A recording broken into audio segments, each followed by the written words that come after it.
여러분들의 구독과 좋아요는 큰 힘이 됩니다. 오늘 들려드릴 이야기는 2010년 서울 결혼 10년차 한 며느리의 이야기입니다. 남편은 있지만 남편 같지 않았습니다. 시어머니가 남편 통장을 관리했습니다. 10년을 참았습니다. 하지만 더 이상은 안 됐습니다.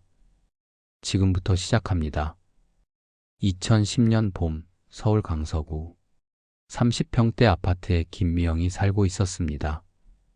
35살, 결혼한 지 10년째였습니다. 남편 김태수는 38살, 중견 제조업체 과장이었습니다. 출근은 아침 8시, 퇴근은 저녁 7시, 성실한 회사원이었습니다. 월급은 세전 350만 원, 세후 실수령액은 약 300만 원이었습니다. 아이가 둘 있었습니다. 큰딸 김지원, 9살 초등학교 3학년. 똑똑하고 책 읽기를 좋아하는 아이였습니다.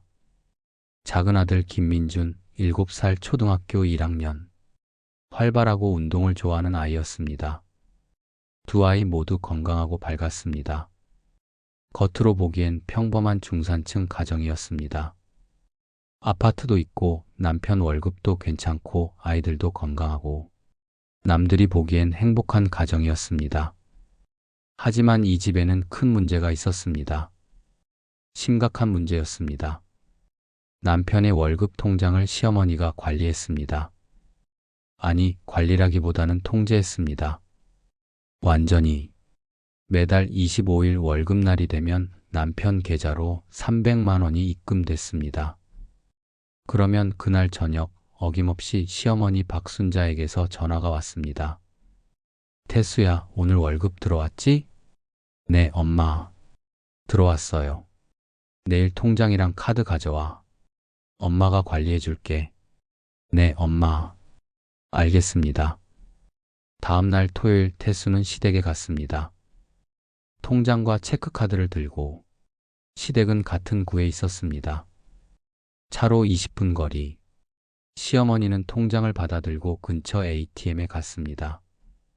300만 원 중 100만 원을 인출했습니다. 현금 봉투에 담아서 태수에게 줬습니다. 이거 며느리한테 줘. 이번 달 생활비야. 네, 엄마. 알뜰하게 쓰라고 해. 요즘 물가가 비싸니까 아껴 써야 해. 알겠습니다. 태수는 집에 돌아와서 미영에게 돈을 줬습니다. 여보, 이번 달 생활비. 고마워요. 미영은 현금 봉투를 받았습니다. 100만 원. 내 식구 한 달 생활비. 30일. 하루에 3만 3천 원. 한 끼에 8천 원 정도. 이게 10년째 반복되는 일이었습니다. 변함없이. 한 달도 빠짐없이. 100만 원으로 뭘 해야 할까요? 내 식구가 한 달을 어떻게 살까요? 미영은 매달 초 가계부를 펼쳤습니다. 노란색 가계부. 10년째 쓰는 것이었습니다. 계산기를 두드렸습니다. 식비 50만 원, 하루 1만 6천 원, 한 끼 약 5천 원. 쌀, 채소, 고기, 생선, 과일, 우유, 계란 등. 외식은 거의 불가능했습니다. 공과금 15만 원. 전기세 5만 원, 수도세 3만 원, 가스비 4만 원, 아파트 관리비 3만 원. 학원비 20만 원. 큰딸 영어학원 10만 원, 작은 아들 수학학원 10만 원. 다른 학원은 보낼 수 없었습니다. 교통비 5만 원. 버스비, 지하철비. 택시는 꿈도 못 꿨습니다. 통신비 5만 원. 가족 휴대폰 요금과 인터넷 요금. 잡비 5만 원.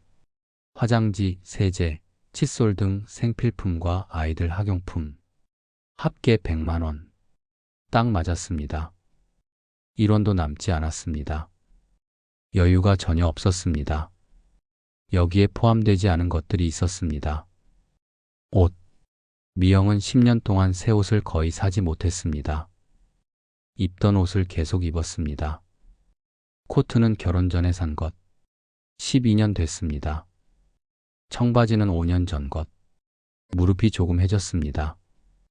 운동화는 밑창이 닳아서 비 오는 날이면 물이 스며들었습니다. 화장품, 기초 화장품만 샀습니다. 저렴한 것으로 마트 자체 브랜드, 색조 화장은 포기했습니다. 립스틱 하나 사는 것도 사치였습니다. 외식, 1년에 서너 번, 그것도 패스트푸드점에서 햄버거 세트, 가족 외식은 10년간 10번도 안 했습니다. 문화생활, 영화관, 10년간 두세 번 갔습니다. 아이들이 보고 싶어 해서 어쩔 수 없이 연극이나 콘서트는 꿈도 못 꿨습니다. 친구 만남, 친구들이 카페에서 만나자고 했습니다. 거절했습니다. 커피 한 잔 5,000원이 아까웠습니다. 바빠서라고 핑계를 댔습니다. 진짜 이유는 돈이 없어서였습니다. 미영의 삶은 오로지 집과 아이들 뿐이었습니다. 하루 일과는 이랬습니다. 아침 6시 기상, 남편과 아이들 아침 식사 준비, 밥, 국, 반찬 3가지, 남편 도시락 싸기, 7시 30분 아이들 등교, 8시 집안 청소, 거실 청소기 돌리기, 걸레질, 화장실 청소, 9시 빨래, 세탁기 돌리고 널기, 10시 장보기, 마트 가서 저렴한 것 위주로 구매, 11시 30분 점심 준비, 혼자 먹기 아까워서 대충, 라면이나 김치볶음밥, 오후 1시 설거지 정리, 2시 아이들 학교 준비, 3시 아이들 귀가, 간식 챙겨주기, 3시 30분 아이들 숙제 봐주기, 5시 저녁 준비, 6시 30분 가족 저녁 식사, 7시 30분 설거지, 8시 아이들 씻기고 재우기, 9시 남편과 대화, 10시 내일 준비, 11시 취침. 매일 똑같았습니다. 하루도 빠짐없이 쉬는 날도 없었습니다. 주말에도 똑같았습니다. 가끔 거울을 봤습니다. 35살. 하지만 40처럼 보였습니다. 피곤한 얼굴, 다크서클, 푸석한 피부, 윤기 없는 머리카락, 생기 없는 눈빛. 나는 왜 이렇게 살고 있을까? 하지만 참았습니다.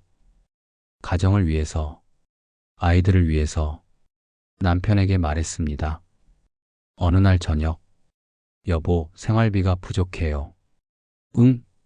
얼마나 부족한데? 이번 달에 지원이 교과서 사야 하는데 돈이 없어요. 7만 원 정도 들어요. 엄마한테 말해봐.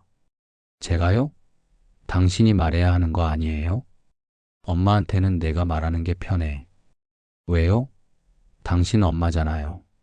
나는 엄마한테 그런 말 못해. 남편은 책임을 회피했습니다. 항상 그랬습니다. 10년 동안 미영은 한숨을 쉬었습니다. 시어머니에게 전화했습니다. 어머님, 저 미영이에요. 응, 며느리. 무슨 일이야? 이번 달에 지원이 교과서 사야 하는데 돈이 좀 부족해서요. 100만 원으로 부족해? 네. 교과서가 7만 원 정도 들어서 다른 집은 100만 원으로도 남는다던데 며느리가 돈 관리를 못하나 봐. 아니에요, 어머님. 정말 최대한 아껴 쓰는데 절약 좀 해. 요즘 젊은 며느리들은 씀씀이가 커서 탈이야. 네, 어머님. 전화를 끊었습니다. 미영은 눈물이 났습니다. 하지만 참았습니다. 결국 친정 엄마에게 빌렸습니다. 엄마, 미안한데 10만 원만 빌려줄 수 있어? 그래, 근데 왜? 남편 월급 많이 받잖아. 그냥 급하게 쓸 때가 있어서. 미영은 사실을 말하지 못했습니다. 부끄러웠습니다. 이런 일들이 반복됐습니다. 한 달에 한두 번씩, 1년에 100만 원 정도, 10년이면 1천만 원. 미영은 친정의 빚쟁이가 됐습니다. 그렇다면 나머지 200만 원은 어디로 갔을까요? 시어머니는 말했습니다. 저축하고 있어. 나중에 너희 집 살 때 도움 주려고. 엄마가 잘 관리하고 있으니까 걱정 마. 미영은 믿었습니다. 처음에는 시어머니가 좋은 뜻으로 저축해 주는 거라고. 하지만 10년이 지났습니다. 저축한 돈을 본 적이 없었습니다. 얼마나 모였는지도 몰랐습니다. 정말 저축되고 있는 걸까? 의심이 들기 시작했습니다. 결혼 초기로 돌아가 봅시다. 2000년, 미영과 태수는 대학 동아리에서 만났습니다. 미영은 경영학과 3학년, 태수는 기계공학과 4학년. 1년 선배였습니다. 태수는 조용하고 성실했습니다. 미영은 밝고 적극적이었습니다. 성격이 잘 맞았습니다. 3년 연애 끝에 결혼을 결심했습니다. 미영은 25, 태수는 28이었습니다. 양가 부모님을 만났습니다. 태수의 어머니 박순자는 60살이었습니다. 남편을 일찍 여의고 혼자 두 아들을 키웠습니다. 태수는 장남이었고 5살 아래 동생이 있었습니다. 미영 씨, 우리 태수 좀 부탁해요. 태수가 좀 순해요. 세상 물정도 잘 모르고 며느리가 잘 챙겨줘야 해요. 네, 어머님. 결혼식이 끝났습니다. 신혼여행은 제주도로 3박 4일. 행복했습니다. 신혼집은 전세로 얻었습니다. 전세금 1억 원. 양가에서 5천만 원씩 보태줬습니다. 신혼 첫날 밤, 태수가 조심스럽게 말했습니다. 여보, 나 말 좀 할 게 있어. 응? 뭔데? 통장 말이야. 엄마가 관리하면 안 될까? 통장을 어머님이요? 응.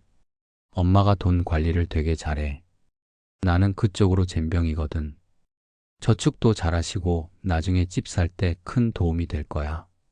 미영은 망설였습니다. 하지만 우리 통장인데. 제발. 나 엄마 말씀 안 들으면 불안해. 사실 미영도 돈 관리에 자신이 없었습니다. 그리고 신혼이었습니다. 남편을 신뢰하고 싶었습니다. 알았어. 그럼 어머님께 맡기자. 그게 시작이었습니다. 10년 악몽의 시작. 첫 월급날. 태수는 어머니에게 통장을 줬습니다. 시어머니는 100만 원을 빼서 미영에게 줬습니다. 당시 태수 월급은 세후 150만 원 정도. 100만 원 생활비를 받았으니 50만 원은 저축되겠구나 생각했습니다. 100만 원으로 두 사람이 사는 건 괜찮았습니다. 아직 아이도 없었고 지출이 적었습니다. 1년이 지나고 미영이 임신했습니다. 기뻤습니다. 하지만 병원비가 많이 들었습니다. 100만 원으로 부족했습니다. 어머님, 이번 달에 병원비 때문에 20만 원만 더. 병원을 왜 그렇게 자주 가? 옛날엔 병원도 안 가고 애 낳았어. 마지못해 20만 원을 더 줬습니다. 2001년 가을 큰딸이 태어났습니다. 아기가 크면서 지출이 늘었습니다. 분유가, 기저귀가, 아기 옷. 100만 원으로 부족했습니다. 미영은 알바를 시작했습니다. 아기를 시어머니에게 맡기고 오전에 마트에서 일했습니다. 2003년 둘째 아들이 태어났습니다. 지출이 더 늘었습니다. 미영은 알바를 늘렸습니다. 오전 마트, 오후 학습지 교사. 힘들었지만 돈이 필요했습니다. 5년이 지났습니다. 2005년 태수의 월급은 250만 원으로 올랐습니다. 하지만 생활비는 여전히 100만 원이었습니다. 어느 날 시어머니가 말했습니다. 며느리, 내가 돈 잘 저축하고 있으니까 걱정 마. 10년 후엔 집도 살 수 있을 거야. 미영은 고마워했습니다. 또 5년이 지났습니다. 2010년 태수는 과장으로 승진. 월급은 350만 원. 하지만 생활비는 여전히 100만 원이었습니다. 미영은 이제 참을 수 없었습니다. 아르바이트를 더 늘렸습니다. 오전 마트, 오후 학습지, 저녁 택배 포장. 하루 10시간 이상 일했습니다. 몸이 힘들었습니다. 남편에게 말했습니다. 여보, 나 이제 힘들어. 생활비를 좀 더 받아야겠어. 엄마한테 말해봐. 당신이 말해줘. 제발. 나는 엄마한테 그런 말 못해. 엄마가 무서워. 미영은 한숨을 쉬었습니다. 남편은 마마보이였습니다. 어느 날 시동생이 찾아왔습니다. 35살. 사업을 시작한다고 했습니다. 형님, 사업 자금이 필요한데 2천만 원만 빌려주세요. 미영은 깜짝 놀랐습니다. 2천만 원요? 시동생이 미영을 쳐다봤습니다. 형수님, 이건 형제간 일이에요. 좀 빠져 계세요. 태수가 미영을 말렸습니다. 여보, 우리 안으로 들어가 있어. 미영은 믿을 수 없었습니다. 안방으로 들어갔지만 대화가 들렸습니다. 잠시 후 태수 핸드폰이 울렸습니다. 시어머니였습니다. 엄마가 2천만 원 주신대. 태호 사업 자금. 내 통장에서. 미영은 거실로 뛰어나왔습니다. 잠깐만요. 그건 우리가 10년간 저축한 돈이잖아요. 엄마가 관리하는 돈이니까 엄마 결정이야. 말도 안 돼. 제 남편이 번 돈인데. 시동생은 2천만 원을 받아갔습니다. 미영은 주저앉았습니다. 그날 밤 크게 싸웠습니다. 10년이에요. 제가 10년 동안 100만 원으로 살았어요. 그 돈이 이렇게 쓰이는 거예요? 태호가 갚을 거야. 당신 정말 최악이에요. 다음 날 미영은 시어머니를 찾아갔습니다. 어머님, 솔직히 물어볼게요. 10년간 저축한 돈이 얼마예요? 한 5천만 원쯤? 미영은 계산기를 꺼냈습니다. 초기 5년 월 50만 원, 60개월 3천만 원. 최근 5년 월 200만 원, 60개월 1억 2천만 원. 합계 1억 5천만 원. 어머님, 계산이 안 맞아요. 10년간 최소 1억 5천만 원은 돼야 하는데 5천만 원밖에 없다고요? 나머지는 어디 갔어요? 시어머니는 당황했습니다. 생활비도 들고 경조사비도 들고 시댁 생활비 말이야. 명절 비용, 제사 비용, 시댁 경조사비 다 내 남편 돈으로 했어. 미영은 충격받았습니다. 그럼 그걸 미리 말씀하셨어야죠. 며느리가 알 필요 없어. 10년 동안 100만 원으로 살았어요. 그런데 제 남편 돈이 어디 쓰이는지도 몰랐다고요. 며느리 주제에 두 사람은 소리를 질렀습니다. 미영은 집으로 돌아와 남편에게 전화했습니다. 10년간 저축한 돈이 5천만 원밖에 없대요. 시동생한테 2천만 원 빌려줬으니 이제 3천만 원 남았네요. 미안해. 이혼할래요. 뭐? 이혼하자고요. 미영은 짐을 쌌습니다. 아이들을 데리고 친정으로 갔습니다. 친정 엄마가 울었습니다. 미영아, 그걸 10년이나 참았어? 태수가 매일 찾아왔습니다. 여보, 집에 가자. 당신이 선택해요. 어머니요, 아니면 저요. 태수는 망설였습니다. 오래. 일주일, 2주일이 지났습니다. 태수는 고민했습니다. 내가 뭘 잘못한 걸까? 나는 남편이 아니었어. 그냥 아들이었어. 깨달았습니다. 3주째 태수는 결심했습니다. 어머니를 찾아갔습니다. 엄마, 통장 돌려줘. 이제는 내가 관리할 거야. 태수야. 엄마, 나도 이제 가장이야. 내 아내가 우선이야. 시어머니는 화를 냈지만 통장을 줬습니다. 태수는 친정집으로 갔습니다. 여보, 통장 가져왔어. 미영은 놀랐습니다. 미안해. 10년간 정말 미안했어. 이제 달라질게. 미영도 울었습니다. 집에 가자. 내 식구는 집으로 돌아왔습니다. 그날 밤 대화했습니다. 통장은 우리 둘이 관리해요. 생활비는 150만 원으로 올려요. 다음 날부터 달라졌습니다. 1년 후 통장에 2천만 원이 모였습니다. 2년 후 시어머니가 찾아왔습니다. 며느리, 미안하다. 두 사람은 안았습니다. 5년 후 통장에는 1억 원이 모였습니다. 행복했습니다. 여러분, 오늘 이야기는 여기까지입니다. 이 이야기는 많은 가정의 현실입니다. 하지만 참기만 하면 안 됩니다. 목소리를 내야 합니다. 가정은 서로 존중할 때 행복합니다. 오늘도 들어주셔서 고맙습니다. 편안한 하루 보내세요.